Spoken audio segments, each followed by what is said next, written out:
DPRD memecat secara politik Bupati Faida.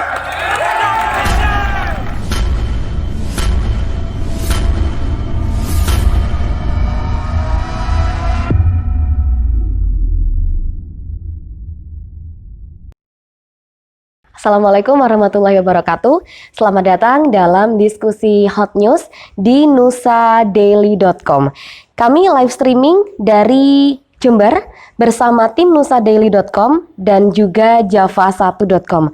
Tema pada pagi hari ini adalah nasib Bupati Faida pasca pemakzulan.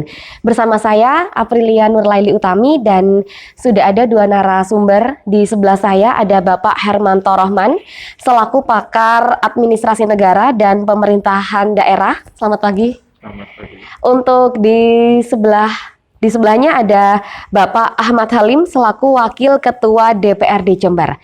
Sebelumnya untuk kita berdiskusi kali ini ada sejarah baru yang memang terjadi di Kabupaten Jember, di mana Rabu tanggal 22 Juli 2020 kemarin Bupati Jember Faida akhirnya dimakzulkan oleh DPRD Jember. Karena apalagi tepat di jam 3 sore, Bapak Wakil Ketua DPRD Kabupaten Jember, ada Bapak Ahmad Halim yang saat ini hadir di sebelah kita, membacakan kesimpulan hasil hak menyatakan pendapat DPRD Jember.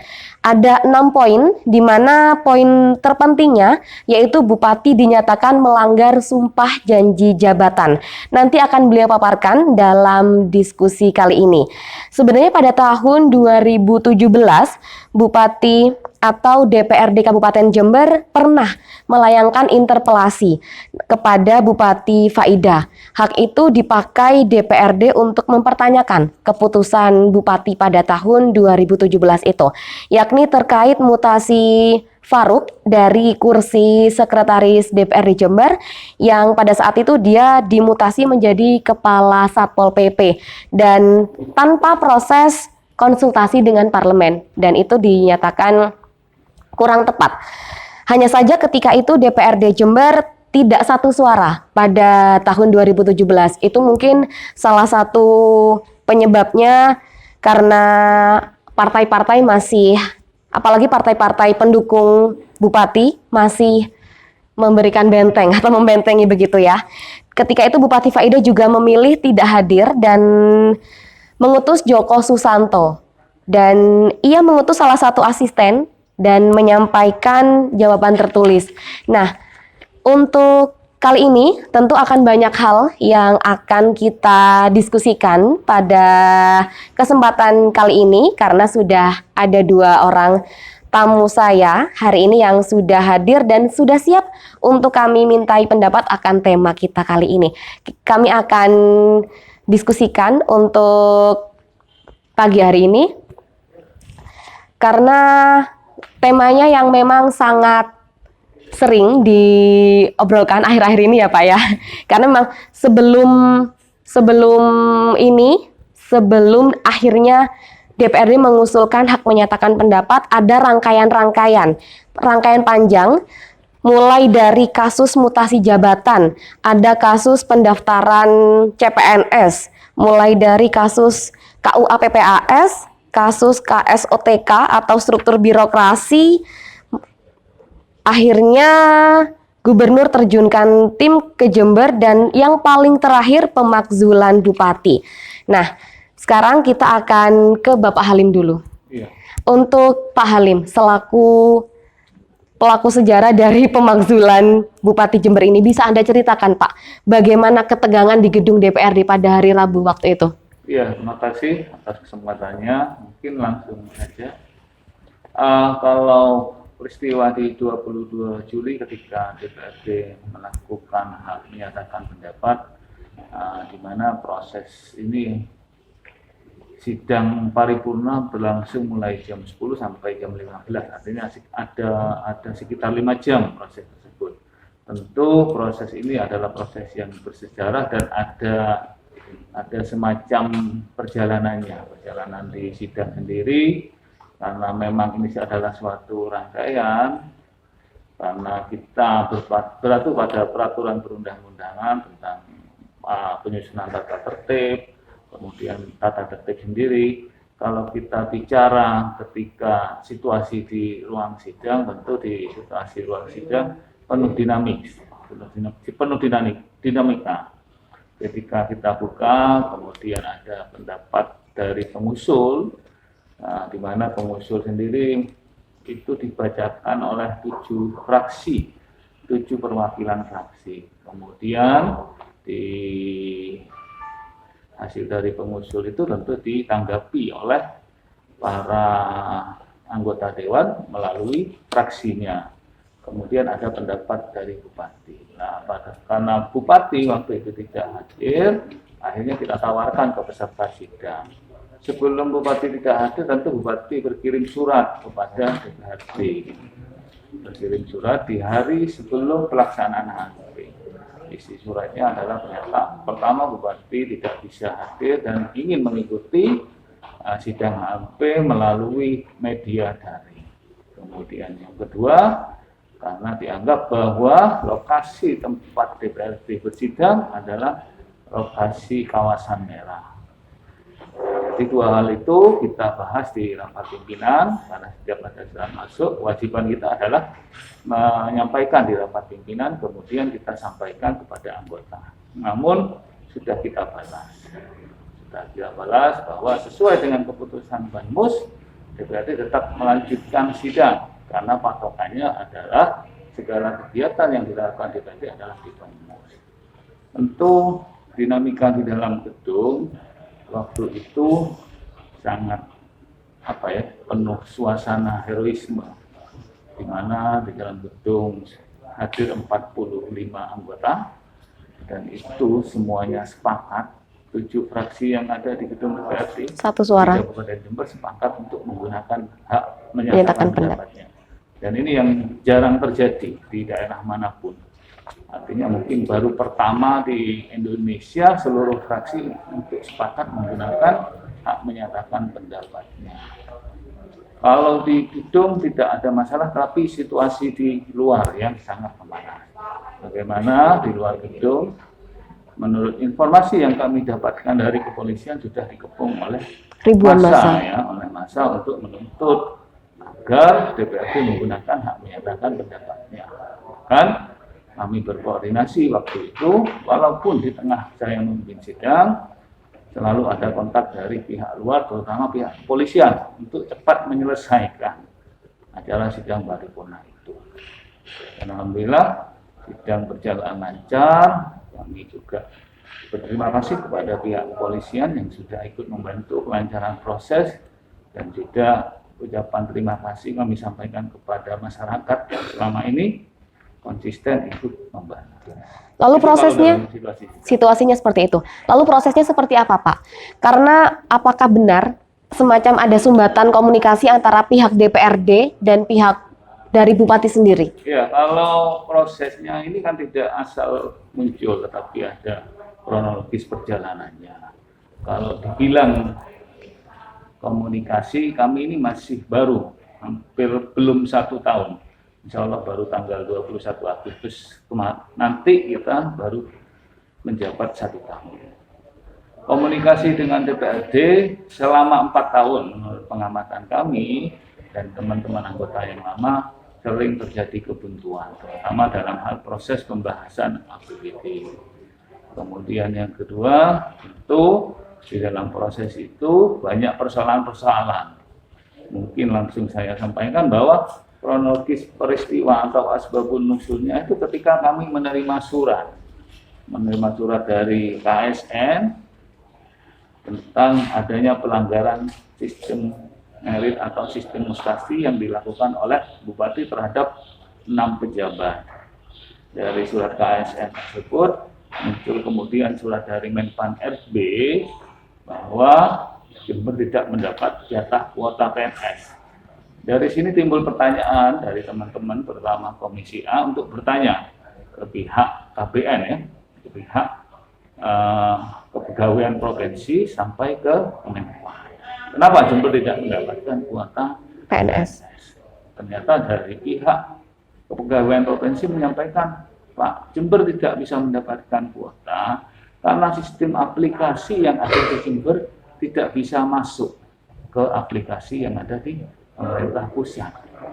Setelah kami dalami lagi, karena memang penyusunan atau sistem perangkat daerahnya tidak sesuai dengan ketentuan yang ada. Dari situ kemudian barulah keluar surat Mendagri tertanggal 11 November. Nah, di surat Mendagri ini disampaikan bahwa sudah melakukan pemeriksaan khusus terhadap pemerintah Kabupaten Jember, terutama mengenai tata kelola. Di situ juga dijelaskan ada 15 SK Bupati tentang mutasi pejabat yang menurut kami dan jelas tertuang di surat tersebut sudah melanggar ketentuan yang ada. Kenapa kok disuruh dicabut? Berarti kan sudah melanggar. Kemudian juga ada 30 SOTK, 30 peraturan bupati tentang SOTK yang disuruh dicabut karena tidak sesuai dengan nomenklatur perangkat daerah yang ada. Artinya kalau disuruh dicabut berarti tafsir yang kita pahami adalah itu di luar ketentuan. Kalau di luar ketentuan berarti telah terjadi pelanggaran. Di samping itu juga ada surat Dirjen Dukcapil. Ternyata setelah kami telusuri tanggal suratnya adalah tanggal 9 Januari 2019. Artinya lebih awal lagi bahwa terhadap pencopotan kepala bidang pengelolaan Anwinduk itu tidak sesuai dengan ketentuan. Dari situlah baru DPRD bersepakat untuk mengusulkan hak interpelasi karena sesuai dengan kewenangannya tanggal 23 September 2019. Di interpelasi tersebut kami bertanya secara formal, ternyata Bupati tidak hadir, bahkan menyampaikan di media massa bahwa usulan interpelasi DPRD dianggap tidak penting. Akhirnya di hari itu juga dengan ketidakhadiran Bupati, DPRD bersepakat untuk mengusulkan menjadi usul hak angket atau hak menyelidiki terhadap kejadian ini. Di 27 September 2019 sudah diresmikan untuk menjadi hak angket.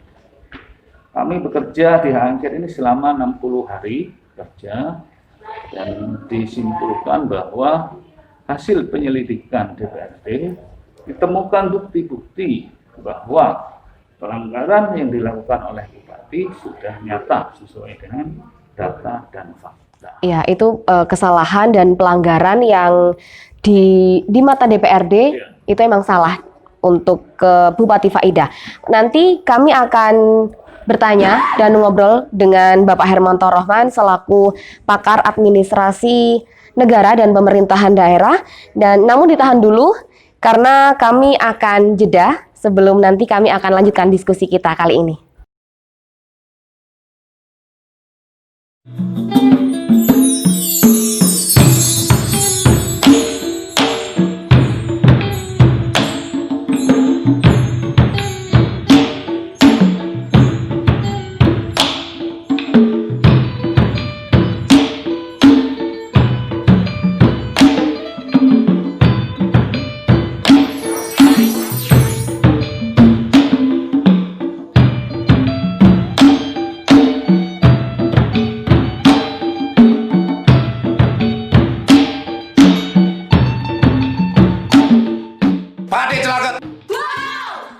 Mulai hari ini DPRD memecat secara politik Bupati Faidah.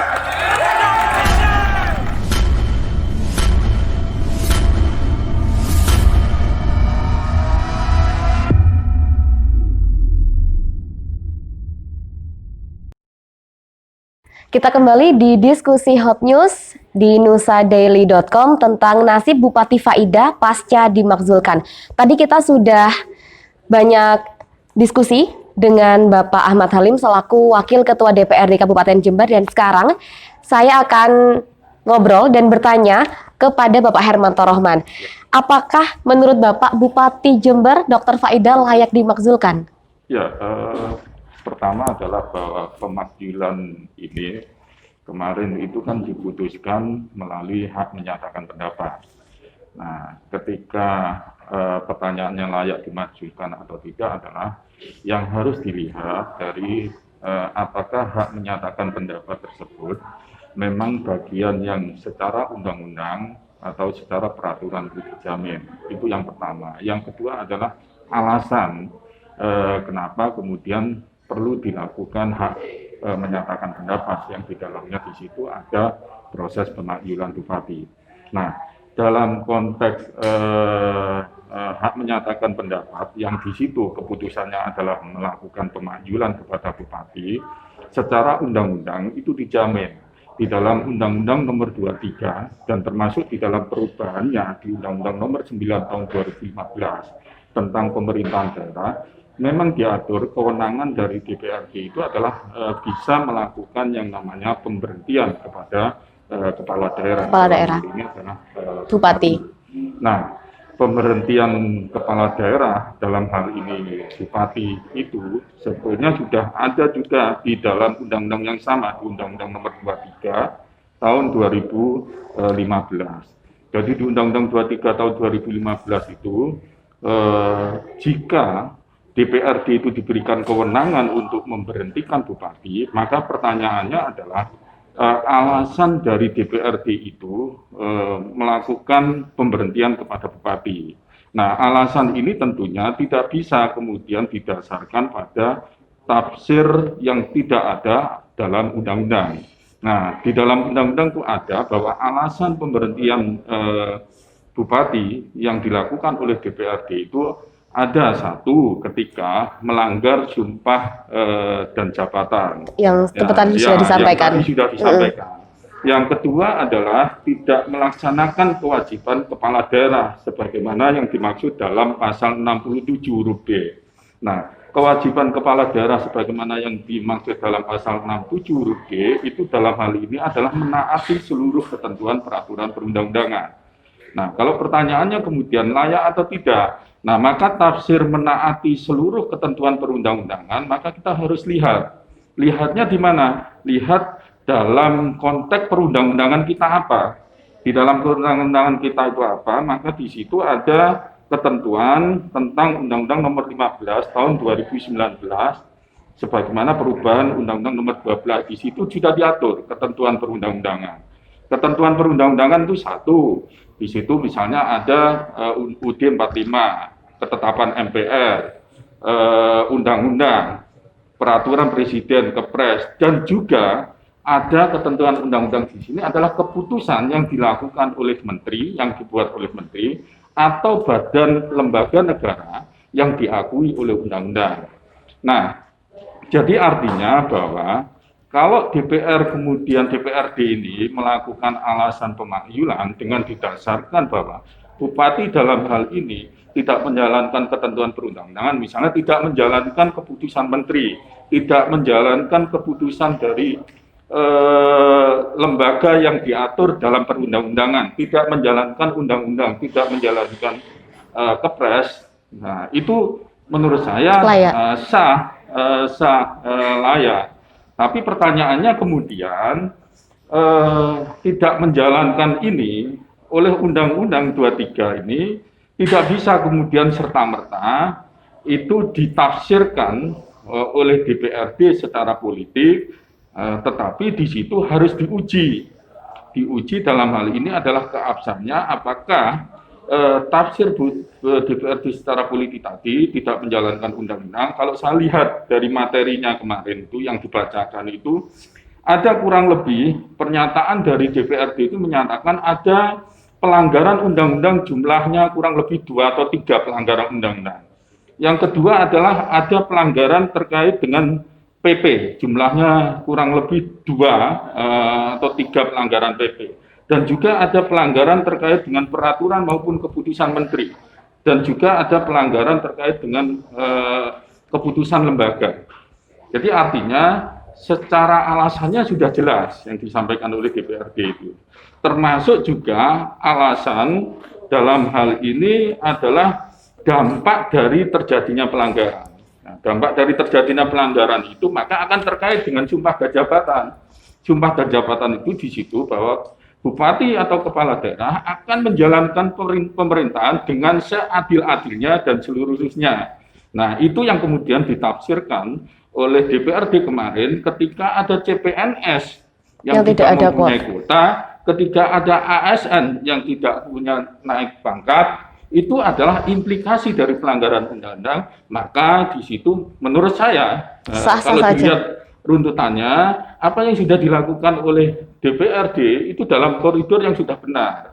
Cuma ini tidak bisa kemudian serta-merta diputuskan karena memang di aturannya itu harus ada mekanisme berikutnya yang harus melalui MA. Ya, itu sebelum kita membahas mekanisme, ini kan sebenarnya rangkaian yang panjang setelah hak interpelasi, hak angket, lalu muncul hak menyatakan pendapat. Dan mekanisme setelah dari DPR itu kemana? Bisa dijelaskan bagaimana mekanismenya, Pak Hermanto? Jadi mekanismenya, maka tadi bahwa pertama, ketika DPRD melalui proses rangkaian, jadi rangkaiannya adalah sebetulnya hak menyatakan pendapat yang tadi salah satu putusannya adalah memberhentikan bupati ini tidak bisa kemudian langsung hak menyatakan pendapat, nggak bisa. Betul. Maka prosesnya harus didahului dengan permasalahan yang itu diekspos melalui yang namanya hak interpelasi. Nah, jika permasalahan itu sebetulnya di hak interpelasi itu selesai antara DPRD dengan eksekutif, tidak akan sampai pada yang namanya pemakzulan untuk pemberhentian. Betul. Tapi ini kan tidak terklarifikasi di hak interpelasi. Maka kemudian permasalahan ini menjadi rumit, panjang, ketika juga ada peraturan-peraturan yang kemudian muncul lagi tadi yang sebagaimana yang disampaikan oleh kesalahan juga makin muncul. Nah, dan itu yang kemudian diselidiki melalui hak menyatakan pendapat. Nah, kalau sudah diselidiki hak menyatakan pendapat, DPRD merasa bahwa ada sekian bukti yang itu bisa menguatkan alasan, maka kemudian salah satu rekomendasinya adalah perlu dinaikkan dengan hak menyatakan pendapat. Nah, tapi hak menyatakan pendapat ini tidak bisa serta-merta itu dilakukan kalau tidak ada dua hal. Pertama adalah melalui mekanisme usulan. Nah, siapa yang mengusulkan? Yang mengusulkan diatur di PP nomor 12 terkait dengan pedoman tata tertib Dewan. Di situ adalah pengusulan minimal satu fraksi, dari satu fraksi, maksudnya satu fraksi atau 10 anggota DPRD. Nah, kalau tadi saya lihat keterangannya itu lebih. Nah, itu satu. Berarti ada yang mengusulkan. Yang kedua adalah mengusulkannya ini harus dilengkapi dengan materi pengusulan. Nah, materi pengusulannya adalah harus disiapkan oleh pengusul. Nah, materi pengusulan ini kemudian disampaikan kepada pimpinan oleh pengusul. Nah, disampaikan oleh pimpinan karena sudah memenuhi pengusulnya ada, materi pengusulannya ada, maka oleh pimpinan diagendakan melalui paripurna. Karena nggak bisa untuk menyatakan pendapat itu kalau tidak dibawa paripurna dari pengusul langsung diputuskan oleh pimpinan, nggak bisa, harus dibawa ke paripurna. Nah, di paripurna itu kalau di pasal 79 PP itu disebutkan bahwa di paripurna itu maka pengusul menyampaikan secara lisan atas alasannya kenapa dilakukan hak menyatakan pendapat. Nah, pengusulan secara lisan ini yang kemudian harus didengarkan oleh anggota dewan, harus didengarkan oleh bupati, sehingga di situ anggota dewan bisa memberikan pendapat atas usulan tersebut, bupati bisa memberikan pendapat, dan di poin terakhir keputusannya seperti apa. Nah, itu proses di hak menyatakan pendapat. Nah, kalau sudah proses hak menyatakan pendapat ini kemudian sampai keputusannya terjadi pemakzulan itu, maka ini tidak bisa serta-merta dijadikan sebagai dasar hukum untuk melakukan pemberhentian. Dasar hukum untuk melakukan pemberhentian, maka hak menyatakan pendapat ini harus diuji materi alasannya itu tadi. Apakah benar terjadi pelanggaran sebagaimana ketentuan peraturan perundang-undangan dari dua konteks alasan tadi, itu apakah benar? Nah, siapa yang Undang-Undang nomor 23 pemerintah daerah itu memandatkan bahwa untuk menguji itu dilakukan melalui MA. MA nanti punya waktu 30 hari untuk melakukan uji itu. Nah, kalau 30 hari sudah kemudian diuji oleh MA dan kemudian semakin menguatkan putusan MA itu terkait dengan adanya pelanggaran-pelanggaran tersebut, maka putusan MA itu bisa digunakan oleh pimpinan DPR untuk mengajukan kepada Presiden melalui Mendagri untuk menerbitkan surat keputusan pemberhentian kepada bupati tersebut. Lalu Pak Hermanto, sampai proses itu berjalan di MA, apakah bupati itu masih bisa bekerja? Namun kita skip dulu, nanti kita akan diskusikan setelah jeda. Jangan kemana-mana, tetap di diskusi Hot News, nusadaily.com.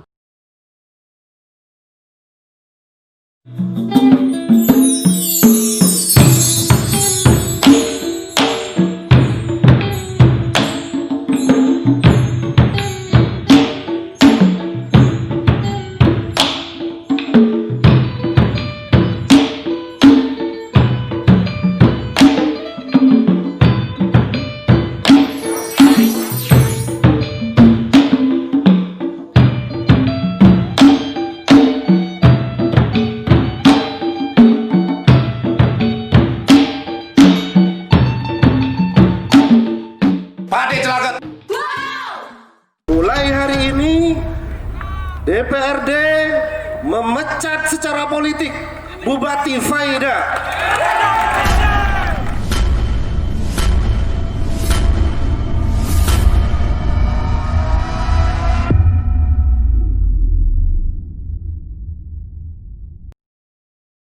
Kita kembali di diskusi Hot News nusadaily.com. Tadi sempat kita bahas bagaimana mekanisme dari MA, dan setelah atau sampai proses ini ke MA, Pak Hermanto, apakah Bupati masih tetap diperkenankan bekerja? Ya, dalam proses ini sebetulnya fasenya adalah pada fase keputusan paripurna hak menyatakan pendapat untuk memakzulkan DPR. Nah, paripurna ini adalah proses politik sebetulnya, proses yang ada di DPRD. Jadi yang ada di DPRD untuk memberhentikan itu. Tapi kemudian apakah hasil ini belum menjadi putusan hukum. Jadi ini baru putusan politik. Yang itu memang menjadi kewenangan dari DPRD dalam menjalankan fungsi pengawasan. Nah, tentunya karena ini belum punya ketetapan hukum, karena ketetapan hukum itu pemberhentian itu melalui SK pemberhentian yang dilakukan oleh Mendagri. Sebagai wakil dari Presiden. Nah, SK pemberhentian itu harus melalui MA. Jadi dalam konteks saat ini adalah bupatinya tetap masih bisa berjalan, tetapi dalam kerja politik dengan DPRD, tentunya akan berdampak. Nah, berdampak artinya adalah karena DPRD ini kan sudah membuat keputusan politik ini tidak memberhentikan memberhentikan bupati. Maka tentunya implikasi dari keputusan politik DPRD tentunya akan berdampak hubungan antara DPRD dengan bupati. Tapi bupatinya ini masih jalan dalam konteks sebagai penyelenggara pemerintah daerah. Melayani masyarakat masih tetap berjalan berarti ya? Tetap berjalan. Ya. Oke. Nah, setelah dari Pak Hermanto, saya akan kembali ke Pak Ahmad Halim. Kepada DPRD, ini bagaimana proses pengawalan ke Mahkamah Agung? Dan bagaimana sebenarnya rakyat Jember ini harus bersikap akan konflik ini, Pak Halim? Ya, jadi pasca putusan HMP ini, nanti di DPRD itu kan berupa bentuk SK. Kemudian di sana diberikan waktu 90 hari, tapi tidak tertulis nantinya untuk melengkapi dokumen-dokumen yang akan kita ajukan ke MA. Seperti yang disampaikan oleh Pak Hermanto, memang betul bahwa ini adalah putusan politik. Jadi secara administratif masih bupati berjalan normal seperti biasa. Namun pada hubungan konteks kerja, mungkin saya sendiri perlu bisa mendapatkan pendapat dari para hukum ataupun dari pemerintah atasan.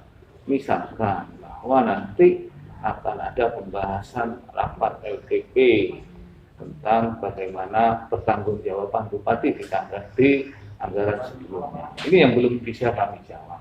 Artinya kalau kita jawab secara normal ya seperti biasa berjalan seperti biasa. Bupati berjalan seperti biasa, DPRD berjalan seperti biasa, sambil ada putusan.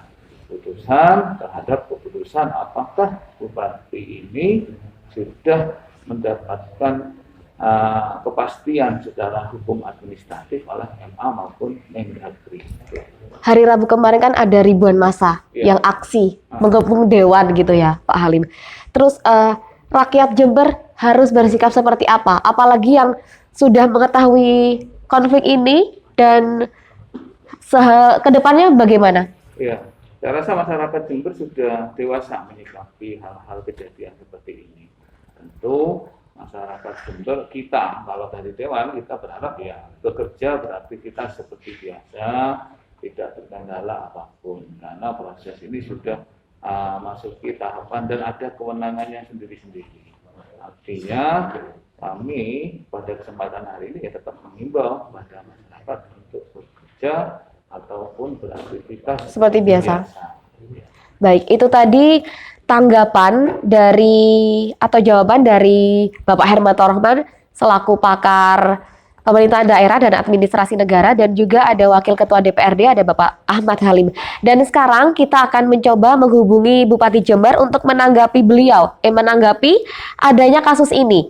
Kita akan mencoba menghubungi Bupati Faidah, mudah-mudahan langsung diangkat. Kita akan mencoba menghubungi bagaimana pendapat beliau.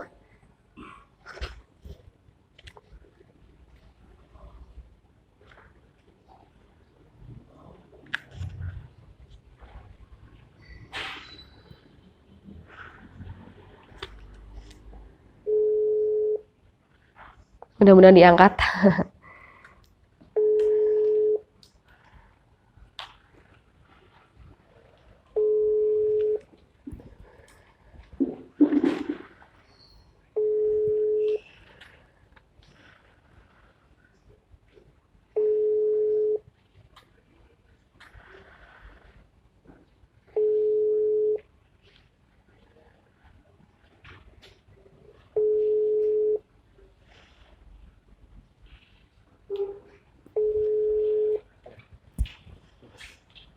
Kita coba lagi.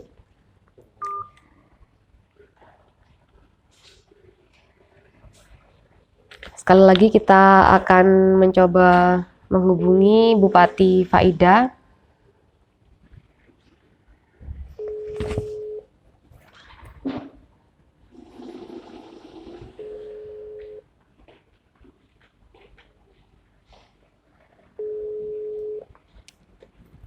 Sebenarnya tidak bisa dihubungi, apa langsung kita putarkan rekaman yang menanggapi?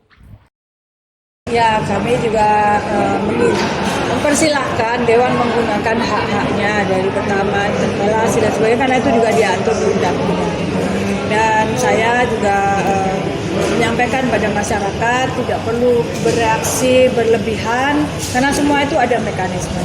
Bagi saya, apa yang dituduhkan Dewan itu semuanya sudah diklarifikasi dan sudah mendapatkan mediasi di Kemendagri.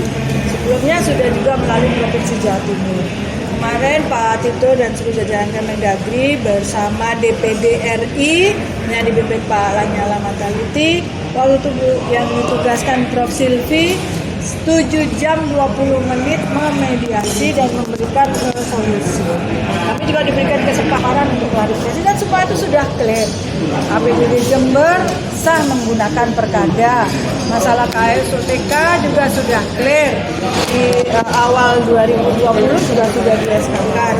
Masalah-masalah yang dibahas itu semuanya sudah mencapai kesepakatan. Bahkan ada di dalam berita acara yang ditandatangani semua pihak tanpa paksaan, dan itu masih berjalan. Jadi kalau Dewan memaksakan menggunakan ini, ya juga kami persilahkan bahwa ini ada mekanisme. Bahwa kalau Dewan melanjutkan ke Mahkamah Agung, ya nanti kita ikuti mekanismenya di Mahkamah Agung. Dan kami menghormati mekanisme tersebut. Dan bagi saya pribadi, saya baik-baik aja, karena saya tahu itu satu mekanisme yang diatur, dan saya tahu apa yang saya lakukan, apa yang terjadi. Dan saya juga terima kasih kepada masyarakat Jember yang sangat kooperatif Karena kemarin kalau saya tidak hadir fisik di sidang paripurna, bukan saya keberatan hadir. Saya bersedia hadir, tapi dalam situasi COVID ini saya memilih hadir daring, seperti juga paripurna di tempat lain. Dan saya juga menghindari bentroknya massa yang pro hak menyatakan pendapat dan yang kontra menyatakan pendapat. Karena semuanya itu adalah rakyat Jember yang harus dijaga keselamatannya. Untuk itu tidak benar kalau saya tidak mau hadir. Saya mau hadir tetapi mengikuti dengan cara daring. Bu, ini kan baru pertama dalam sejarah perpolitikan dan pemerintahan Jember, Bu. Ada sampai pemakzulan, ada sampai pemakaian hak menyatakan pendapat dan pemakzulan. Bu, bagaimana Bu tercatat sebagai dalam sejarah pemerintahan Kabupaten Jember? Saya kira itu juga satu pendidikan politik dan pendidikan tata negara yang baik buat masyarakat, dan saya kira juga satu edukasi yang baik buat pemerintahan. Dan bagi saya tidak masalah. Dan saya menyadari memang tahun ini tahun politik, apalagi saya sebagai incumbent maju lagi melalui jalur independen. Baru saja beberapa hari yang lalu KPU memutuskan sahnya syarat dukungan independen dari syarat minimal 121.000, bahkan terpenuhi lebih dari syarat tersebut, yaitu 146.000 sekian. Dan tentu ini seperti mengesankan bahwa saya anti pada partai politik. Saya kira tidak demikian. Maju melalui jalur politik independen ini adalah satu jalan hidup, satu takdir yang dipilihkan oleh Allah Subhanahu wa taala, yang saya imani sebagai takdir terbaik untuk saya pilih dalam berjuang di Kabupaten Jember. Dan tentu saja saya tidak menutup jalan komunikasi untuk bersinergi dengan partai politik semata-mata untuk kepentingan Jember. Bu, sikap keluarga sendiri seperti apa Bu kemarin waktu ada kabar ada keputusan politik pemakzulan, Bu? Kalau keluarga saya sudah sangat adaptasi dengan posisi saya di ranah politik. Ibu saya sangat yakin kepada anaknya dan memberikan dukungan sepenuhnya dan sangat bertawakal. Orang tua saya sangat meridhoi, keluarga saya, suami dan anak-anak tidak ada yang resah. Kami baik-baik saja dan kami menyadari situasi. Tentang prosedur HMP, bagi Ibu memang itu cacat prosedur, Bu?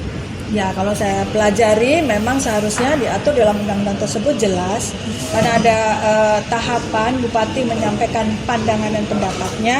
Tentu apa yang akan dibahas itu harusnya disampaikan terlebih dahulu kepada bupati dan itu tidak dilakukan.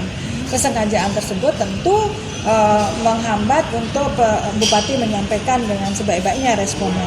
Namun karena dalam undangannya ada dua hal yang disampaikan, jadi kami menyiapkan respon terhadap dua hal tersebut. Di luar hal tersebut karena memang tidak disampaikan pada kami. Bu, ini nanti umpama sampai dibawa ke Mahkamah Agung, tapi belum tahu kapan, Bu. Apa yang akan dilakukan oleh Bupati dan Wakil Bupati? Ya, mengikuti mekanisme dan prosedur itu, karena itu sudah ada aturannya. Akan ada pendampingan hukum nanti berarti, Bu, kepada Kepala Daerah Jember? Ya, kita lihat nanti bagaimana Dewan jadi apa enggak ngirim ke mahkamah. Untuk saat ini pemerintahan tetap berjalan seperti biasanya gitu, karena memang belum ada surat keputusan dari pemerintah pusat. Ya, berjalan seperti biasanya lah, nggak semudah itu menurunkan seorang bupati, karena kami ini dapat amanat dari rakyat dan kami menjalankan tugasan. Hari-hari ini saya lebih fokus kepada urusan penanganan COVID sebagai tanggung jawab utama saya sebagai Ketua Satgas. Pak, dengan pemakzulan Bupati Faida oleh Dewan ini, Bapak sebagai warga ini apa Pak unek-uneknya nih Pak? Ya, semoga ini sebagai tanda baik ya bagi warga Jember yang ingin membuat satu perubahan yang berarti, karena apa yang dilakukan oleh anggota Dewan ini sudah mewakili aspirasi warga Jember. Karena nggak mungkin anggota Dewan itu sampai rapat istilahnya sampai berbulan-bulan.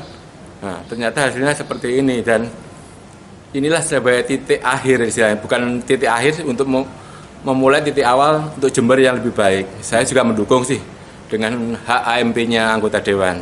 Sebab saya sebagai warga Jember juga berterima kasih juga karena mereka mau menyuarakan hati kami, suara kami. Jadi untuk kedepannya apabila nanti ada pilkada, semoga Jember mempunyai bupati yang sangat-sangat peduli dengan rakyat, bisa bersinergi dengan anggota Dewan, dan kita rukunlah nantinya biar untuk Jember menjadi yang lebih baik. Bu, Ibu sebagai masyarakat Jember apa ini Bu terkait pasca pemakzulan Bupati Jember oleh DPRD ini apa ini Bu? Ya sebagai warga Jember yang nggak tahu apa-apa ya Pak ya, yang warga awam ya kepengennya Jember itu kondusif gitu Pak, nggak seperti saat ini, seperti gimana ini sampai ribut-ribut seperti itu. Siapapun bupatinya yang penting bisa mensejahterakan rakyatnya. Kita ya kepengennya seperti itulah Pak. Sejauh ini gimana? Sudah menyentuh masyarakat nggak yang selama ini dipimpin Ibu Faidah? Lah gimana ya lah, kalau menyentuh masyarakat ya nggak mungkin lah kejadian seperti ini ada gitu saja lah saya. Kalau saya pribadi ya gimana katanya.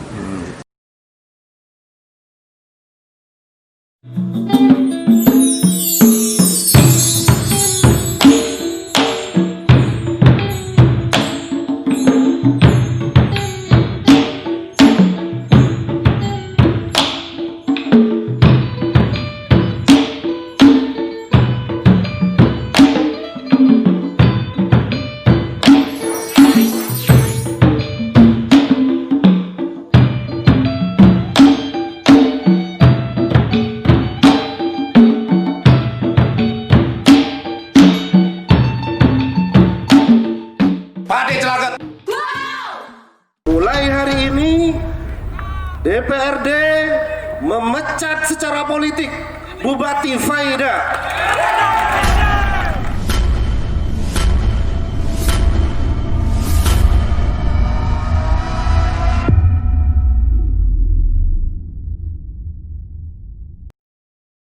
Kita kembali di diskusi Hot News nusadaily.com, masih bersama dua orang narasumber kita. Kali ini ada Bapak Hermanto Rohman dan juga Bapak Ahmad Halim selaku Wakil Ketua DPRD Kabupaten Jember.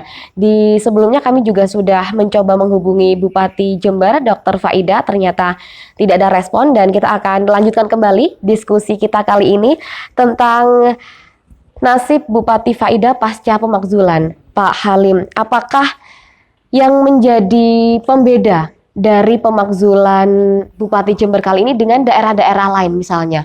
Ada dari sisi kekuatan politiknya misalnya, mungkin bisa dijelaskan? Ya, kalau di Jember mungkin ini pertama kali ya, seperti yang kita sampaikan tadi, di mana HMP ini atau hak menyatakan pendapat ini bisa disepakati di seluruh fraksi. Artinya seluruh fraksi yang ada di DPRD Jember sebanyak 7 fraksi itu sepakat dan menyetujui HMP itu. Itu dari sisi politis. Artinya kalau dilihat pembeda, jarang sekali bahwa HMP itu bisa diputuskan secara aklamasi bahasanya. Tapi kalau di daerah lain kemungkinan ada yang diputuskan melalui voting seperti itu. Tapi kalau di Jember itu bahkan mutlak secara bulat 7 fraksi memutuskan untuk menggunakan Hak menyatakan pendapat. Kemudian tuh dari sisi materi, substansi, mungkin materi yang kami dapatkan bukan dugaan-dugaan lagi, tapi materi yang kami dapatkan bersumber dari pelanggaran yang telah dilakukan oleh pemeriksaan-pemeriksaan dari eksekutif sendiri. Artinya bahwa eksekutif sendiri, artinya pemerintah pusat, bisa Pemprov, yang menyampaikan kepada kita, ini loh telah terjadi pelanggaran terhadap sistem tata kelola pemerintah. Itu kalau masalah substansi. Sebenarnya kalau dari masalah yang lain bisa kita ungkapkan, misalkan tentang pengadaan barang dan jasa.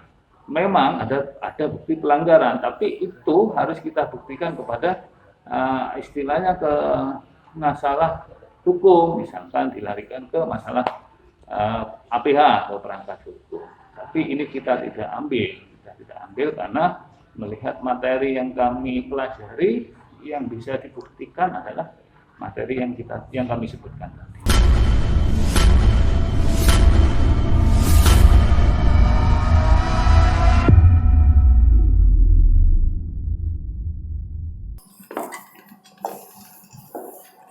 Nah, ini Pak Hermanto dan Pak Ahmad Halim, kita akan berganti suasana.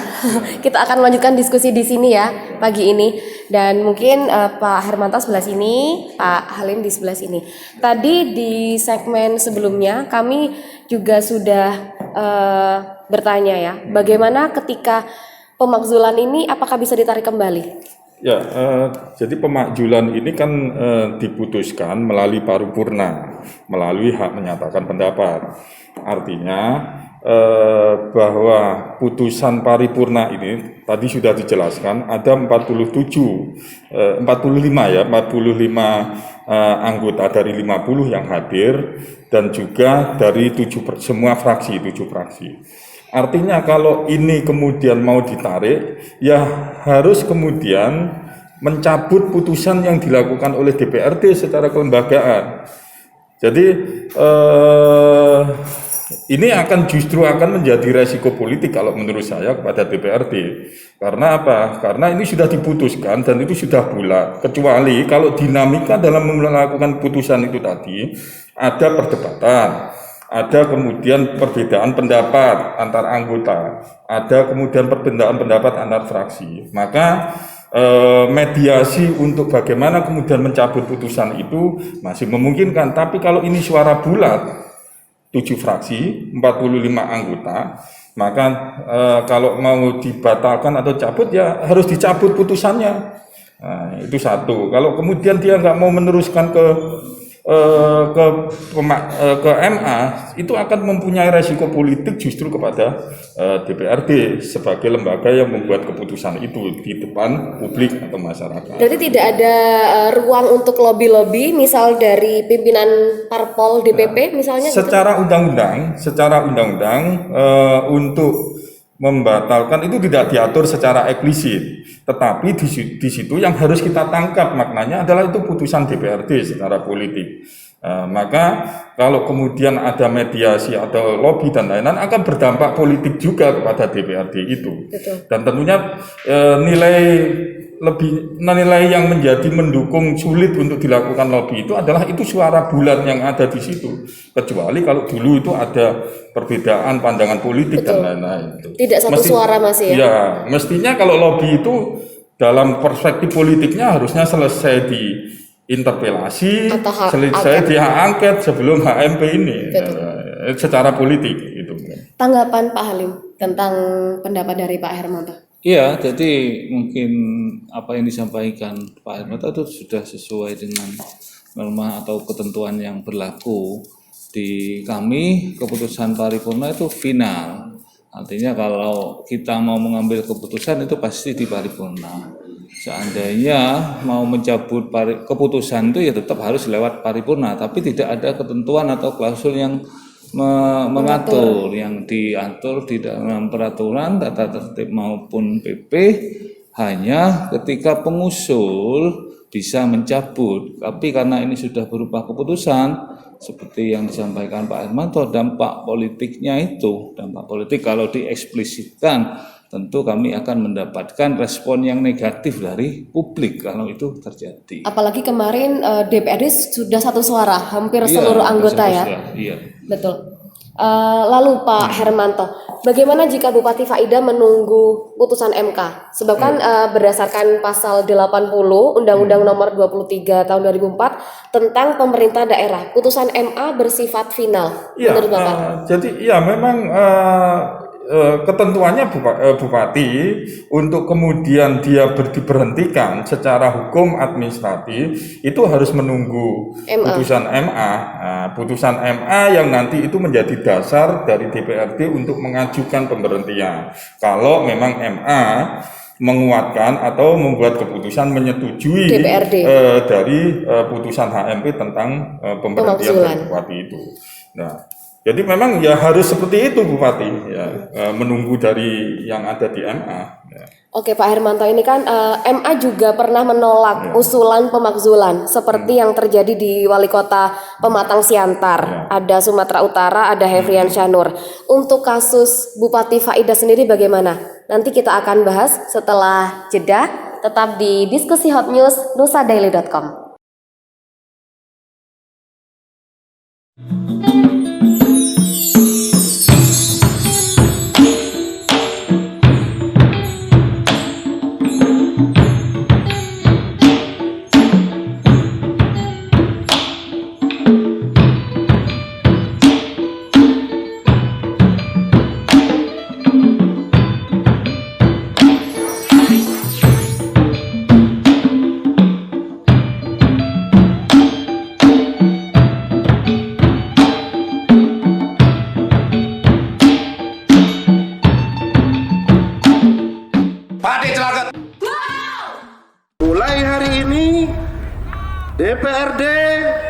memecat secara politik Bupati Faida.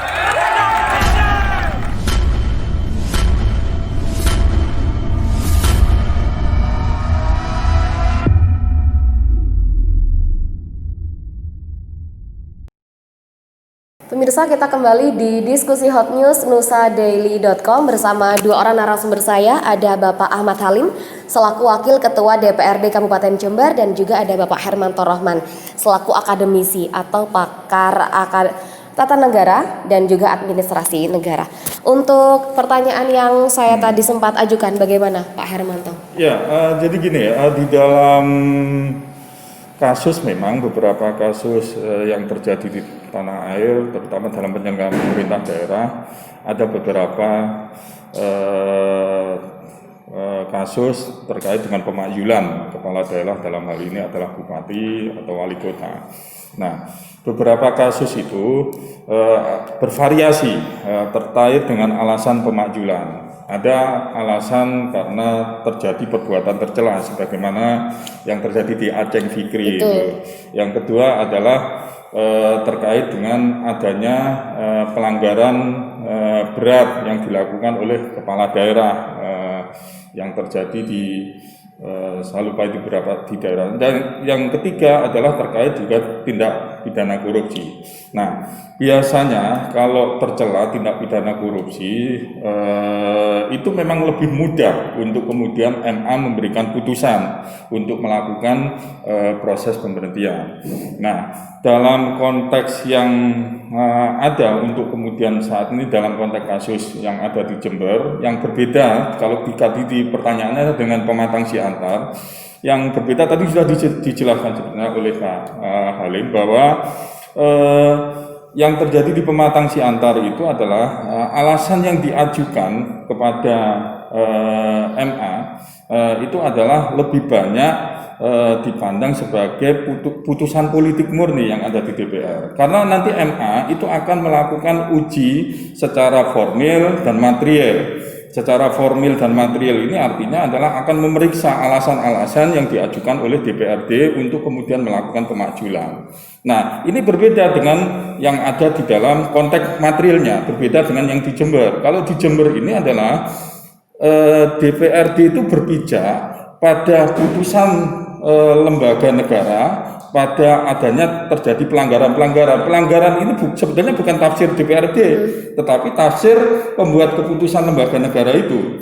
Nah, kalau yang terjadi di Pematang Siantar itu adalah tafsir pelanggaran itu ada di DPRD.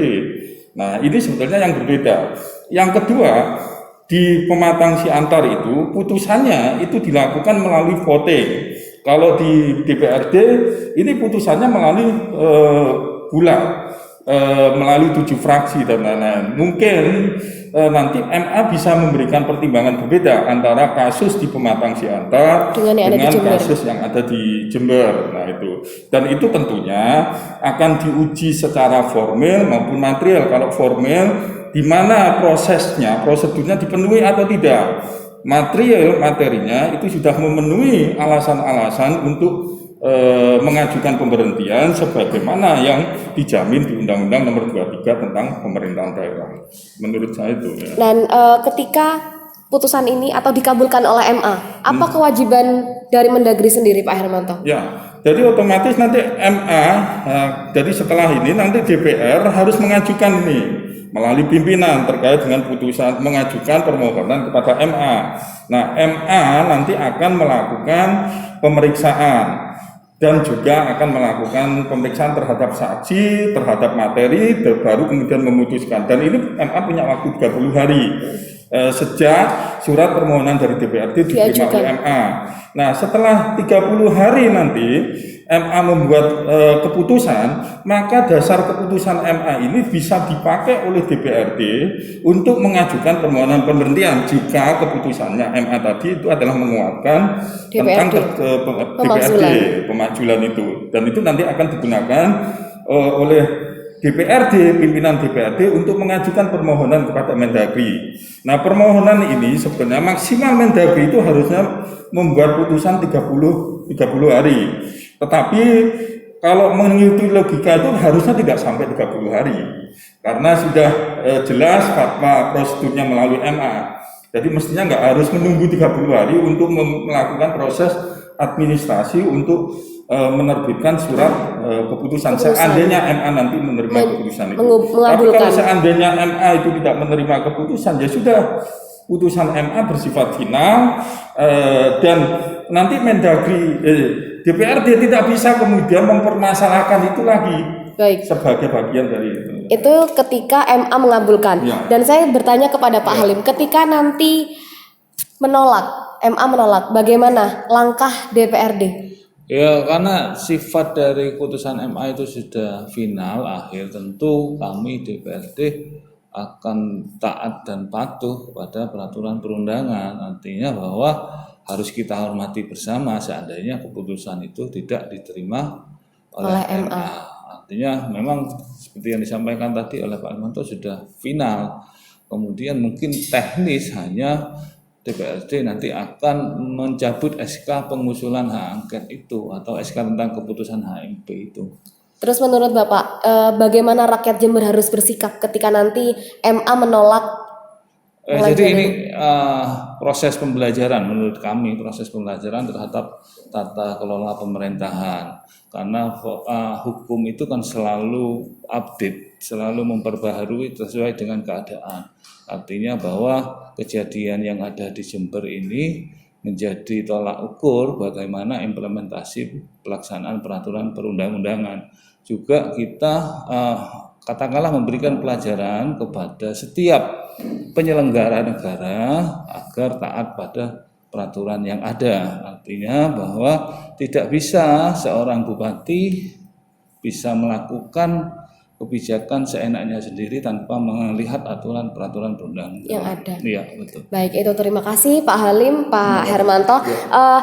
Memang proses pemakzulan ini masih panjang pemirsa ya. Jadi bola juga ada di tangan Mahkamah Agung. Ini yang memang harus dipahami dan juga dikawal oleh rakyat Jember. Terakhir Pak Halim dan Pak Hermanto, closing statement singkat tentang diskusi kita kali ini tentang nasib pasca Bupati Faidah dimakzulkan. Ya, jadi pertama kami sampaikan terima kasih kepada semua pihak yang sudah ikut membantu proses terlaksananya fungsi pengawasan dari DPRD. Kemudian yang kedua seperti yang kita sampaikan tadi, ini adalah proses pembelajaran terhadap kita semua bagaimana kita mengelola sebuah negara ataupun daerah. Kemudian yang ketiga tentu ini akan menjadi sebuah wawasan baru apabila nanti keputusan-keputusan yang dihasilkan oleh MA sudah final. Tentu rakyat Jember pasti, saya yakin rakyat Jember sudah dewasa dan pasti bisa memahami dalam konteks perjalanan politik di Kabupaten Jember ini. Baik, terima kasih Pak Halim. Pak Hermanto, singkat. Ya, kasus di Jember ini menarik dan juga perlu menjadi pembelajaran bersama, terutama baik itu kepada masyarakat maupun kepada penyelenggara pemerintahan daerah, dalam hal ini adalah eksekutif maupun legislatif. Nah, salah satu bentuk pembelajarannya adalah bahwa dalam penyelenggaraan pemerintahan daerah maka tidak bisa kemudian itu berjalan sendiri-sendiri, legislatif jalan sendiri, eksekutif jalan sendiri, nggak bisa. Karena kalau nggak bisa itu maka akan berdampak pada politik yang akan terjadi. Itu yang pertama. Yang kedua adalah bahwa dalam pembelajaran di kasus ini adalah semua dalam penyelenggaraan pemerintahan daerah itu diatur di dalam ketentuan peraturan perundang-undangan, karena kita negara hukum, kita dalam konteks negara kesatuan Republik Indonesia, di mana di situ semua penyelenggaraan pemerintahan daerah itu ada koridor-koridor hukumnya. Nah, kalau kemudian terjadi tafsir dalam menjalankan pemerintahan daerah itu tidak sesuai dengan koridor hukum, pasti akan berdampak politik. Nah, saya melihat bahwa yang terjadi sampai hari ini itu tidak lepas dari dua hal itu. Satu, karena memang tidak ada kolaborasi yang baik. Yang kedua, ada memungkinkan tafsir terjadi pelanggaran koridor hukum. Dan yang ketiga, bahwa yang terjadi sampai hari ini, yang terjadi di Jember sampai hari ini itu adalah sudah ada ketentuan peraturan undang-undang yang melandasi. Jadi yang dilakukan DPRD itu sudah ada koridornya, sudah ada dasarnya, dan posisi bupati itu juga sudah ada beberapa yang mungkin tafsir koridornya. Nah, tentunya kita semua harus menghargai itu, tidak menyalahkan pihak-pihak tertentu.